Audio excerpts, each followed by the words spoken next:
Everybody, मैं राजेश कुमार आप सभी का my YouTube channel Rajesh Kumar maths point की ऑनलाइन क्लासेज में स्वागत करता हूं। हमारा जो टॉपिक चल रहा है अदिश गुणनफल, उससे संबंधित क्वेश्चन हम हल कर रहे हैं।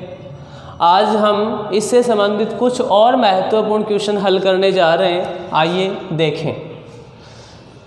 क्वेश्चन हमारा वेक्टर ए, वेक्टर बी और वेक्टर सी क्रमशः 3, 4 और 5 परिमाण के सदिश हैं। अर्थात वेक्टर ए का परिमाण 3 इकाई, वेक्टर बी का परिमाण 4 और वेक्टर सी का परिमाण 5 है। ये हमें दिया हुआ है। साथ ही क्या कहा अपने को कि प्रत्येक सदिश अन्य दो सदिशों के योग पर लंब है। इसका मतलब क्या हुआ बेटा, हमारे पास जो 3 सदिश हैं, उन 3 सदिशों की बात करें तो उसमें मैंने पहला सदिश ले लिया, मान लीजिए वेक्टर ए। तो वो जो वेक्टर ए है वो अन्य दो सदिश जो कौन से रह गए, वेक्टर बी और वेक्टर सी, उनके योग पर लंब है। उनका योग का मतलब है vector B plus vector C पर क्या है, लंब है। कौन है, वेक्टर ए जो है वो लंब है किस पर, वेक्टर बी और वेक्टर सी के योग पर। प्रत्येक सदिश की बात कर रहा है, तो जैसा वेक्टर ए के साथ हो रहा है वैसा वेक्टर बी और उसी प्रकार वेक्टर सी अन्य दो सदिशों के योग पर लंब होगा। तो हमें क्या पूछा है, vector A plus vector B plus vector C का परिमाण ज्ञात कीजिए। परिमाण वाले क्वेश्चन तो आपको मेरे ख्याल से बहुत अच्छे लगते होंगे। अब ध्यान दें, दिया है गिवन, क्या दिया अपने को कि vector A, vector B, vector C क्रमशः 3, 4, 5 परिमाण के सदिश हैं। 3, 4, 5 परिमाण के क्या है, सदिश हैं। तो हम क्या कह सकते हैं बेटा जी, यहाँ से वेक्टर ए का परिमाण 3 इकाई, वेक्टर बी का परिमाण 4 इकाई एंड वेक्टर सी का परिमाण जो है 5 इकाई है। साथ ही हमें कहा है तथा क्या क्या अपने को, प्रत्येक सदिश अन्य दो सदिशों के योग पर लंब है। लंब का मतलब लंबवत है। इसका मीनिंग क्या हुआ कि अगर हम बात करें प्रत्येक सदिश, तो मैं पहले अगर वेक्टर ए की बात करूं तो वेक्टर ए लंबवत होगा किस पे, अन्य दो सदिश का योग। अन्य दो सदिश हैं वेक्टर बी और वेक्टर सी, उनका जो योग है वो होगा vector B plus vector C. दो सदिशों के योग से भी एक नया सदिश आया, तो इसका मतलब ये हुआ कि वेक्टर ए जो लंबवत है वो किसके लंबवत है, vector B plus vector C के। और आप जानते हैं, हम जानते हैं प्रिय विद्यार्थियों कि यदि कोई दो सदिश परस्पर लंबवत हो तो हमें कौन से कंसेप्ट का यूज करना है कि इनका अदिश गुणनफल क्या होगा, शून्य होगा। अर्थात वेक्टर ए का डॉट प्रोडक्ट किसके साथ, vector B plus vector C के साथ कितना होगा बेटा जी, 0 होगा। सिमिलरली हम बात करें वेक्टर बी की, तो वेक्टर बी जो है वो परपेंडिकुलर होगा किस पर, अन्य दो सदिश जो कि कौन बच गए, वेक्टर ए और vector C. It means vector A plus vector C. This implies we can say that vector B dot vector A plus vector C equals to कितना हो जाएगा, 0। एंड वेक्टर सी जो है आपका वो परपेंडिकुलर होगा किस पे बेटा जी, vector A plus vector B. तो क्या बन जाएगा, vector C dot vector A plus vector B equals to क्या होगा, 0। हमें ज्ञात क्या करना है, vector A plus vector B plus vector C का परिमाण।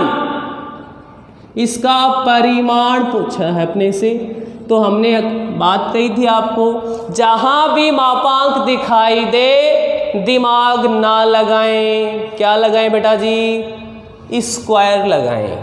तो हम क्या लेकर चलेंगे इसका square, vector A plus vector B plus vector C के परिमाण का स्क्वायर बराबर, ये किसके जैसा बन रहा है, वेक्टर ए के परिमाण का स्क्वायर जैसा, जो कि क्या होता है vector A dot vector A. तो इसको हम क्या लिख सकते हैं, vector A plus vector B plus vector C dot vector A plus vector B plus vector C.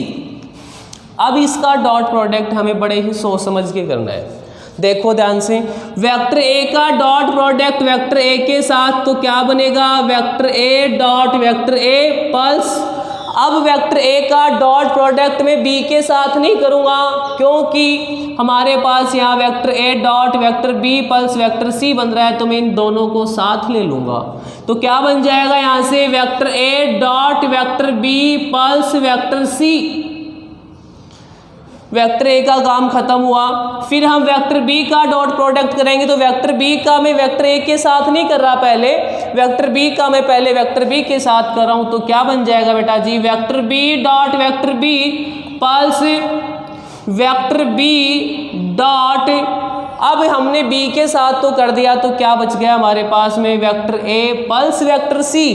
तो क्या हो जाएगा, vector B dot vector A plus vector C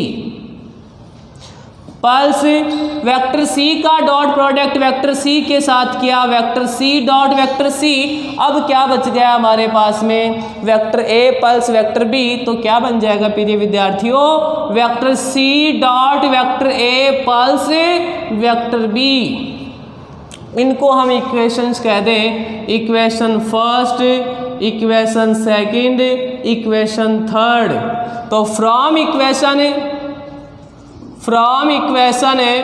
first second और थर्ड से हम क्या जानते हैं, इसका भी मान 0 हो जाएगा, इसका भी 0 और इसका भी 0 हो जाएगा। तो क्या बचेगा हमारे पास में, vector A dot vector A plus vector B dot vector B plus vector C dot vector C plus 0 plus 0 plus 0। और आप सभी जानते हैं कि वेक्टर हमारे पास चल रहा है vector A plus vector B plus vector C के परिमाण का स्क्वायर बराबर, यहाँ हम रिजल्ट की बात करें तो हम क्या कह सकते हैं बेटा जी, vector A dot vector A बराबर तो वेक्टर ए के परिमाण का square, vector B dot vector B बराबर वेक्टर बी के परिमाण का स्क्वायर, और vector C dot vector C बराबर वेक्टर सी के परिमाण का स्क्वायर होता है। तो इनकी जगह रखेंगे अपन, तो क्या बन जाएगा, वेक्टर ए के परिमाण का स्क्वायर प्लस वेक्टर बी के परिमाण का स्क्वायर प्लस वेक्टर सी के परिमाण का स्क्वायर। आपको परिमाण दिया है बेटा जी 3 4 5। तो क्या हो जाएगा हमारे पास में, vector A plus vector B plus vector C के परिमाण का स्क्वायर बराबर 3 का स्क्वायर प्लस 4 का स्क्वायर प्लस 5 का स्क्वायर। 16 किया हमने, 9 प्लस 16 प्लस 25, 9 और 16 25 और 25 50, कितना आ गया 50। किसका मान है बेटा जी, vector A plus vector B plus vector C के परिमाण का स्क्वायर। हमें क्या चाहिए, इसका परिमाण चाहिए, स्क्वायर नहीं चाहिए। तो हम क्या कहेंगे, वर्गमूल लेने पर take square root both side, वर्गमूल लेंगे तो क्या आ जाएगा, vector A plus vector B plus vector C का परिमाण बराबर अंडर रूट 50 को हम क्या लिख सकते हैं, 25 गुणा 2, 25 का वर्गमूल 5 अंडर रूट 2, क्या हो जाएगा 5 अंडर रूट 2। चूंकि परिमाण बेटा जी सदिश की लंबाई होती है, तो हम क्या कहेंगे, साथ में क्या लगाएंगे रे, इकाई। तो हम क्या कह सकते हैं, अतः vector A plus vector B plus vector C का जो परिमाण है वो कितना है, 5 अंडर रूट 2 इकाई है। नेक्स्ट जो क्वेश्चन है हमारा वो ध्यान से समझेंगे।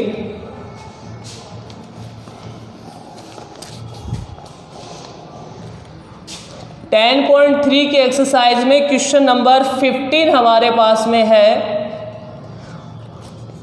और बोर्ड एग्जाम में भी मुझे जहाँ तक याद आ रहा है एक बार पूछा गया था ऐसा क्वेश्चन। यदि किसी त्रिभुज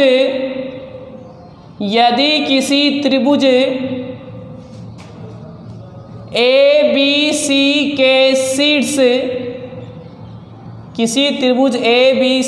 शीर्ष A, B, C क्रमशः 1, 2, 3 -1, 0, 0, 0, 1, 2 है तो कोण ABC ज्ञात कीजिए। हमें यहाँ बुक में तो हिंट दी है कि कोण ABC जो है वो सदिशों BA वेक्टर और BC वेक्टर के मध्य का कोण है, लेकिन एग्जाम में दे कोई ज़रूरी नहीं है, तो इसको समझ के चलना है। ध्यान दें, सॉल्व। एक त्रिभुज है ABC। सपोज कीजिए हमारे पास त्रिभुज ABC इस प्रकार है। ये ट्राइंगल ABC है जिसका शीर्ष A, वर्टेक्स B और वर्टेक्स C। पॉइंट A के कोऑर्डिनेट है 1, 2, 3। पॉइंट B के कोऑर्डिनेट -1, 0, 0 और पॉइंट C के कोऑर्डिनेट हैं 0, कौन सी माँ, 1, 2। हमें एंगल पूछा गया है ABC। इट मीन्स हमें ये एंगल पूछा गया है। हमने थ्योरी में पढ़ा था आदिश गुणनफल में, कोण ज्ञात करते समय दोनों सदिश सह आदिम सदिश होने चाहिए इससे निकलने वाले। तो इस शीर्ष से दो सदिश निकल रहे हैं, एक तो हमारे पास निकल रहा है BA वेक्टर और दूसरा निकल रहा है BC वेक्टर। तो यहाँ क्वेश्चन में हिंट भी दी थी और आप खुद भी इस बात को समझ सकते हैं कि यहाँ हम जब कोण निकालेंगे तो हमें सदिश कौन से लेने हैं, BA वेक्टर और BC वेक्टर लेने हैं। क्या आपके पास BA वेक्टर और BC वेक्टर हैं? नहीं। तो हमें शीर्ष दिए हुए हैं, तो पहले तो इन शीर्षों के स्थिति सदिश लिखेंगे, फिर इनकी सहायता से BA वेक्टर और BC वेक्टर का मान निकालेंगे। और हम जानते हैं कोण का फॉर्मूला तो क्या होता है, cos थीटा बराबर है vector A dot vector B upon vector A का परिमाण वेक्टर B का परिमाण। यहाँ वेक्टर A और वेक्टर B की जगह लिख देंगे BA वेक्टर और BC वेक्टर, तो हमें इनके परिमाण भी पहले ज्ञात करने होंगे। तो ध्यान दें, शीर्ष A दिया है, शीर्ष A के जो निर्देशांक हैं 1, 2, 3। तो शीर्ष A का स्थिति सदिश सदैव हम मूल बिंदु के सापेक्ष निकालते हैं। तो क्या होगा, OA vector equals to I cap plus 2J cap plus 3K cap. शीर्ष B हमें दिया है वर्टेक्स B के कोऑर्डिनेट -1, 0, 0। तो शीर्ष B का स्थिति सदिश क्या हो जाएगा बेटा जी, OB vector equals to -I cap plus 0J cap plus 0K cap. तथा शीर्ष C हमें दिया है 0, 1, 2। तो शीर्ष C का स्थिति सदिश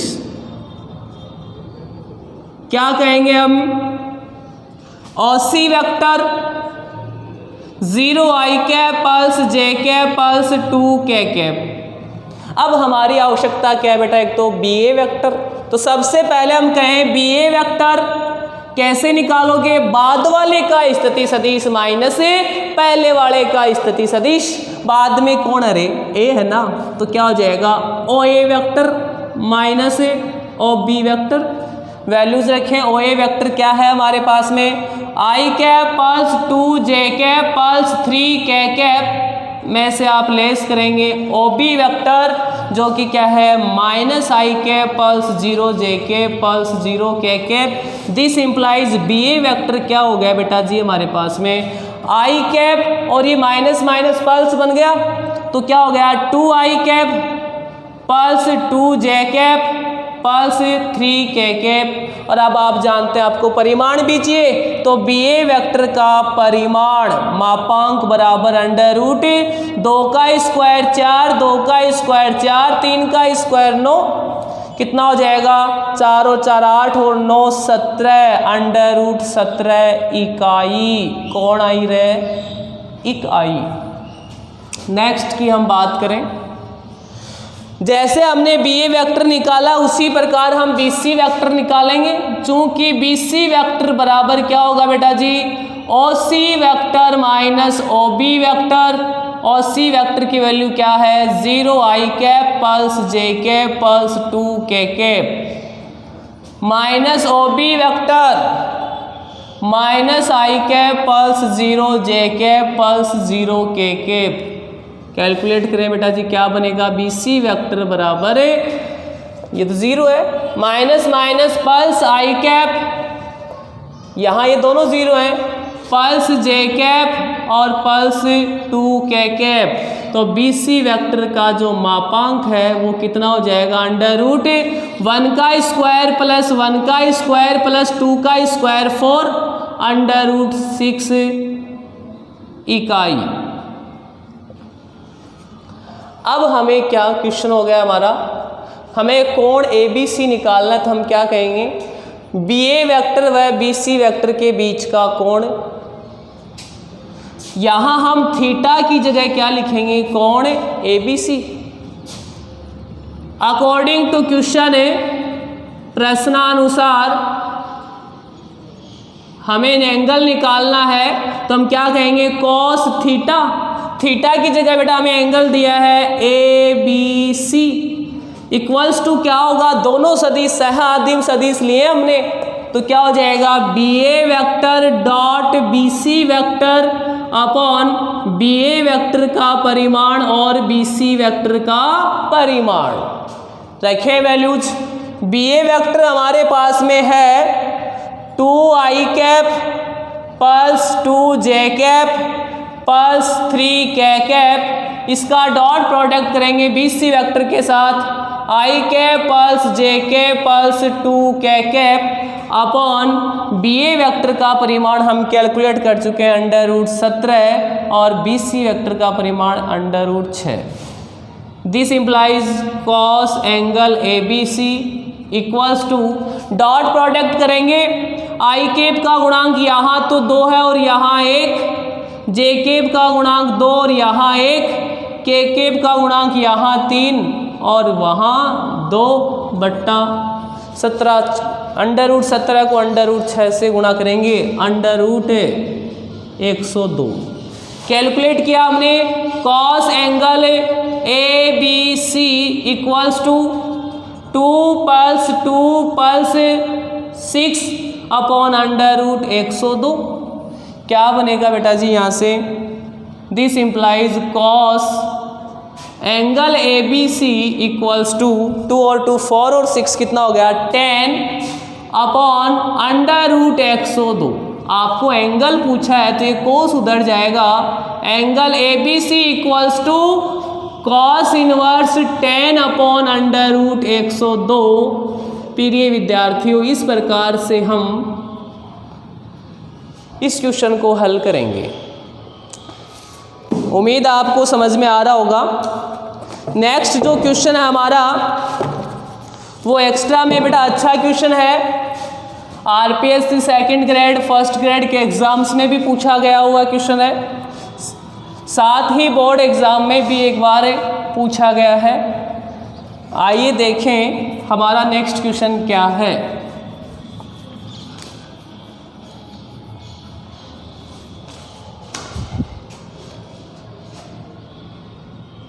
एक्स्ट्रा यदि vector A plus vector B का जो परिमाण है वो vector A minus vector B के परिमाण के बराबर हो तो सिद्ध कीजिए कि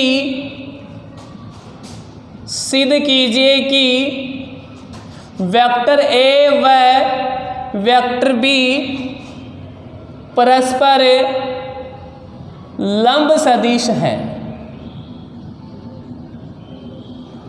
अब ये कंपटीशन में कैसे पूछा जाता है उसकी चर्चा करेंगे अपन। हमें ये दिया होता है कि vector A plus vector B का परिमाण vector A minus vector B के परिमाण के बराबर है भाई साहब। तो बताओ वेक्टर ए व वेक्टर बी के मध्य का कोण कितना होगा। यहाँ परस्पर लंब बोल दिया और वहाँ मध्य का कोण बोल देता है, तो जवाब आ गया होगा। कितना हो गया? 90 डिग्री लंबवत है। हमें ये दिया है और ये सिद्ध करना है कि ये दोनों परस्पर लंबवत हैं। अगर ये दोनों परस्पर लंबवत होंगे तो क्या होना चाहिए बेटा जी? Vector A dot vector B का मान क्या होना चाहिए? 0। यदि हम vector A dot vector B का मान 0 निकाल लेते हैं तो यहाँ से हम ये निष्कर्ष निकाल लेंगे कि ये दोनों सदिश कैसे हैं? परस्पर लंबवत सदिश हैं। आइए देखें। सॉल्व दिया है गिवन। आपको क्या दिया बेटा जी? Vector A plus vector B का परिमाण बराबर vector A minus vector B का परिमाण। बेटा जी आप भी देख रहे होंगे कि जो भी महत्वपूर्ण क्वेश्चन आ रहे हैं उन सभी क्वेश्चनों में बार बार मापांक का प्रयोग हो रहा है। इसका मतलब हमारे बोर्ड एग्जाम की दृष्टि से भी ये इंपॉर्टेंट क्वेश्चन हो सकते हैं, ध्यान दें। तो जहां भी मापांक दिखाई दे भाई साहब दिमाग ना लगाएं, क्या लगाएं? स्क्वायर लगाएं। क्या कहेंगे? स्क्वायर बोथ साइड, दोनों पक्षों का वर्ग करने पर क्या हो जाएगा? Vector A plus vector B के परिमाण का स्क्वायर बराबर है vector A minus vector B के परिमाण का स्क्वायर। और हमने प्रॉपर्टी पढ़ी है कि वेक्टर ए के परिमाण के स्क्वायर को हम लिख सकते हैं vector A dot vector A. उसकी सहायता से हम इसको क्या लिखेंगे बेटा जी? Vector A plus vector B dot vector A plus vector B. और इसको क्या लिखेंगे? Vector A minus vector B dot vector A minus vector B. अब आपको डॉट प्रोडक्ट करना है पहले वेक्टर ए का इन दोनों के साथ। बोलो क्या होगा रे? Vector A dot vector A plus vector A dot vector B. अब वेक्टर बी का करेंगे vector B dot vector A plus vector B dot vector B. Vector A का इन दोनों के साथ vector A dot vector A minus vector A dot vector B minus vector B dot vector A minus minus क्या हो गया बेटा जी? Plus vector B dot vector B. हम जानते हैं, क्या जानते हो बाल को? Vector A dot vector A बराबर वेक्टर ए के परिमाण का स्क्वायर और vector B dot vector B बराबर क्या हो जाएगा? वेक्टर बी के परिमाण का स्क्वायर। गर्मी ठाडी है भाई। और vector B dot vector A बराबर क्या होता है? Vector A dot vector B. क्यों? अदिश गुणनफल क्रम विनिमय नियम की पालना करता है। चलो जी देखो फिर क्या होगा। यहाँ क्या रखेंगे? वेक्टर ए के परिमाण का square plus vector A dot vector B. और बेटा जी इसको चेंज करके लिख देंगे vector A dot vector B plus vector B के परिमाण का स्क्वायर इक्वल्स टू ये क्या बन गया? वेक्टर ए के परिमाण का square minus vector A dot vector B. और इसको भी हम क्या लिख देंगे? Minus vector A dot vector B plus vector B के परिमाण का स्क्वायर। ध्यान दो बेटा जी, किसी भी सदिश का परिमाण जो है वो अदिश राशि होती है। मान लीजिए वेक्टर ए का परिमाण 2 है तो 2 का स्क्वायर कितना हो गया? 4। इधर भी कितना हो गया? 2 का स्क्वायर 4। वो 4 इधर है, 4 माइनस 4 क्या हो गया बेटा जी? 0। तो वेक्टर ए के परिमाण का स्क्वायर वेक्टर ए के परिमाण का स्क्वायर 0 बन जाएगा। वेक्टर बी के परिमाण का स्क्वायर वेक्टर बी के परिमाण का स्क्वायर 0 बन जाएगा। और हमने पढ़ा है कि अदिश गुणनफल से तो भाई साहब अदिश राशि आती है। तो vector A dot vector B कैसी राशि, अदिश राशि, और ये भी अदिश राशि, तो दोनों सेम ही है, तो एक और एक कितना हो गया 2। Vector A dot vector B बराबर, ये भी माइनस का और ये भी माइनस का सेम ही है, तो क्या हो जाएगा माइनस का 2 vector A dot vector B. ये माइनस का 2 vector A dot vector B उधर ट्रांसफर किया बेटा जी, क्या बन गया 2 और 2 4 vector A dot vector B बराबर, इधर तो कुछ भी नहीं बचा, तो क्या बचा, अरे क्या बचा, हाँ बच्चा नहीं है, बचा, ध्यान दें। तो vector A dot vector B बराबर क्या हो गया यहाँ से 0, 4 मल्टीप्लाई में डिवाइड में ले गए हम, तो क्या कह सकते हैं यहाँ से आप क्या निष्कर्ष निकाल सकते हैं कि इन दोनों सदिशों का अदिश गुणा 0 है। और ऐसा कब होता है, जब दोनों सदिश परस्पर लंबवत हो, तो हम क्या कह देंगे vector A perpendicular to vector B. अतः कौन सा आता है, अतः वेक्टर ए व वेक्टर बी परस्पर कैसे हैं बेटा जी, लंब सदिश हैं, हैंस प्रूफ। उम्मीद है आपको समझ में आया होगा। चलो बोर्ड एग्जाम में आने वाला एक क्वेश्चन और डिस्कस करते हैं अपन। काफ़ी बार एक नंबर में ऐसा क्वेश्चन पूछ लेता है आपसे, तो अपना गलत नहीं होना चाहिए भाई, अपने वेक्टर के नंबर कट जाएंगे तो पाप लगेगा आपको, ध्यान रखना। राजेश जी सर से पढ़ रहे हो और वेक्टर में नंबर नहीं है, ऐसा होता नहीं है, तो आपके साथ भी नहीं होगा, बस निरंतर बने रहे मेरे साथ, 7/7 होंगे आपके भी। नेक्स्ट क्वेश्चन हमारा वो भी हम एक्स्ट्रा में ले रहे हैं बेटा, पुरानी जो हमारे आरबीएस की सिलेबस था उसमें अच्छे क्वेश्चन दिए थे इसे अदिश गुणनफल से संबंधित, अभी थोड़ा से कम अच्छे क्वेश्चन दिए हैं, तो मैं पहले वाले क्वेश्चन भी आपको करवा के चलूँगा, क्योंकि बोर्ड एग्जाम में वो क्वेश्चन भी आ सकते हैं। वेक्टर है ना, तो वेक्टर से संबंधित कोई भी क्वेश्चन आ सकता है। हालांकि कहा जाता है कि बुक से बाहर कोई क्वेश्चन नहीं आता, लेकिन मैंने देखा है पिछले वर्षों में पढ़ाते हुए, पूर्व अनुभव से ज्ञात हुआ है कि कई बार आ जाते हैं, तो अपने को पढ़ के चलना है। लैम्बडा के किस मान के लिए, लैम्बडा के किस मान के लिए सदिश 2i cap plus lambda J cap plus 3k cap व -i cap plus J cap plus k cap परस्पर लंबवत हैं। परस्पर कैसे हैं भाई साहब, लंबवत हैं। आओ बाल को देखें, हमें ये बताना है कि ये दोनों सदिश परस्पर लंबवत कब होंगे, लैम्बडा के किस मान के लिए होंगे, तो हमें ये दोनों सदिश परस्पर लंबवत दिखाने हैं, परस्पर लंबवत दिए हुए हैं सॉरी। तो यदि दो सदिश परस्पर लंबवत हैं, तो हमने पढ़ा है पिछले क्वेश्चन में दोनों का अदिश गुणनफल क्या होगा रे, 0 होगा। सॉल्व, पहले नामकरण कर लें। माना vector A equals to 2i cap plus lambda J cap plus 3k cap and vector B equals to -i cap plus J cap plus k cap. अब हमारे को क्या दिया हुआ है कि वेक्टर ए व वेक्टर बी परस्पर लंबवत है। Vector A according to question प्रश्नानुसार क्या कहती है प्रश्न आपको, सुना कि वेक्टर ए व वेक्टर बी परस्पर लंबवत हैं, और हम जानते हैं कि दो सदिश परस्पर लंबवत हो तो उनका डॉट प्रोडक्ट कितना होता है बेटा जी, 0 होता है।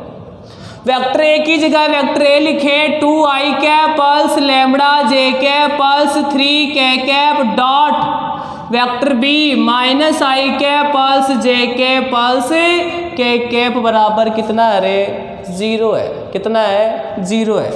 डॉट प्रोडक्ट तो आ ही गया होगा बेटा अब आपको, उम्मीद है।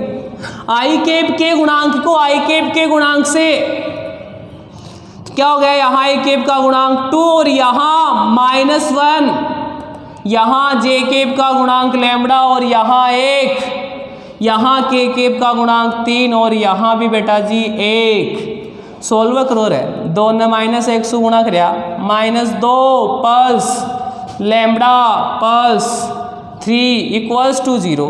3 माइनस 2 1, तो क्या बन गया लैम्बडा प्लस 1 बराबर 0, लैम्बडा बराबर है -1 आंसर। तो यदि हम लैम्बडा का मान -1 रखें तो ये दोनों सदिश परस्पर कैसे होंगे, लंबवत। लैम्बडा की जगह -1 रख के आप डॉट प्रोडक्ट करना बेटा जी, 0 ही आएगा। उम्मीद आपको समझ में आ रहा होगा। अदिश गुणनफल से संबंधित हम एक वीडियो और लेंगे जिसमें हम इससे संबंधित कुछ और महत्वपूर्ण क्वेश्चन शेष रह गए हैं उनको पढ़ेंगे। और इसके बाद अदिश गुणनफल के बाद बेटा जी हम डिस्कस करेंगे दो सदिशों का।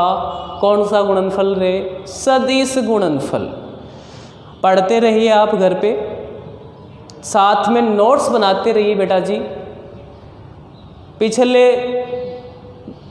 2 दिन से आपके पास सुबह 9 बजे वीडियोस नहीं पहुंच पा रहे हैं, उसका रीज़न बेटा जी टेक्निकल इश्यू है। नेट की जो स्पीड है वो डाउन रहती है, इस वजह से आगे से हम प्रयास करेंगे कि आपको सुबह 9 बजे रेगुलर वीडियोस मिलते रहें। आज के लिए धन्यवाद।